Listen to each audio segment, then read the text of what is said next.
Assalamualaikum and good day to the honorable judges and audience. I'm BALQIS and I'm going to present a study entitled Association of Breastfeeding and Complementary Feeding Practice with Nutritional Status of Infants aged 6 to 24 months in Kuala Lumpur and Selangor, a research supervised by Dr. Samiha Muhammad Jamil and Dr. Wong Ji In. Nutrition of the first 1000 days after birth is very important.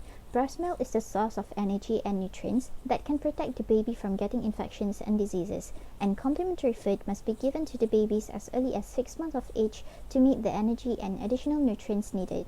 Based on WHO 2020, it is reported that 45% of deaths among children under 5 years of age are caused by malnutrition. The prevalence of malnutrition among children under 5 is increasing, and this is very worrying as they are more vulnerable to disease and death. The main objective of this study is to identify the association of breastfeeding and complementary feeding practice with the nutritional status of infants aged 6 to 24 months in Kuala Lumpur and Selangor. This study is a cross-sectional study which was conducted fully online for subjects residing in Kuala Lumpur and Selangor, Malaysia. Subjects were recruited based on the following inclusion criteria: age between 6 to 24 months, residing in Kuala Lumpur and Selangor, free of physical disability and known diseases, Malaysian, breastfed, and lastly, current age is the same as the age when the most recent weight and length measurements were taken.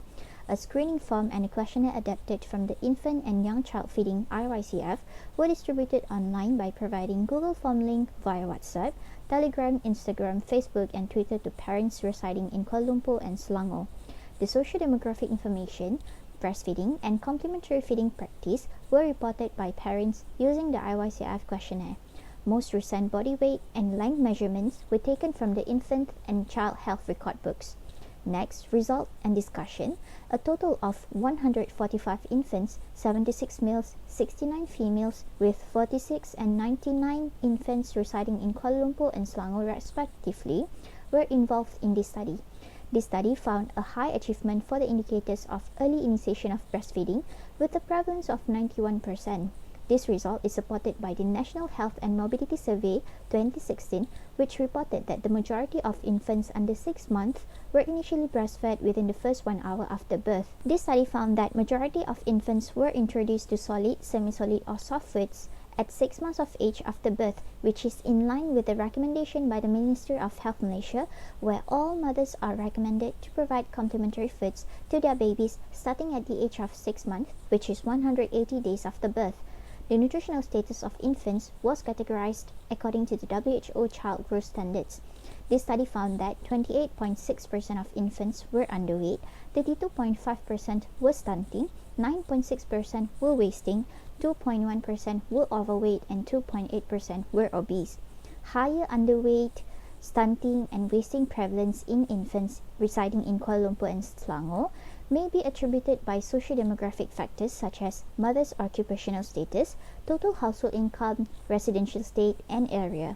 Next, this study also found that there was only one significant association between breastfeeding practice indicator, which is early initiation of breastfeeding (EIBF) with infant stunting status, and there's no association found between other i-Sihat indicators and infant's nutritional status. Previous study also showed a similar finding of association found between exposure of breastfeeding within the first 1 hour after birth and stunting status. In conclusion, the achievement of breastfeeding and complementary feeding practice among infants residing in Kuala Lumpur and Selangor is satisfactory. The prevalence of underweight, stunting, and wasting are higher than the national prevalence, and it is alarming. The study found that breastfeeding and complementary feeding practice can affect the nutritional status of infants. And lastly, further studies can be done to identify the factors that influence the practice of breastfeeding and complementary feeding, which also contribute to malnutrition among infants and children in order to improve the effectiveness of an intervention. These are the references. Thank you.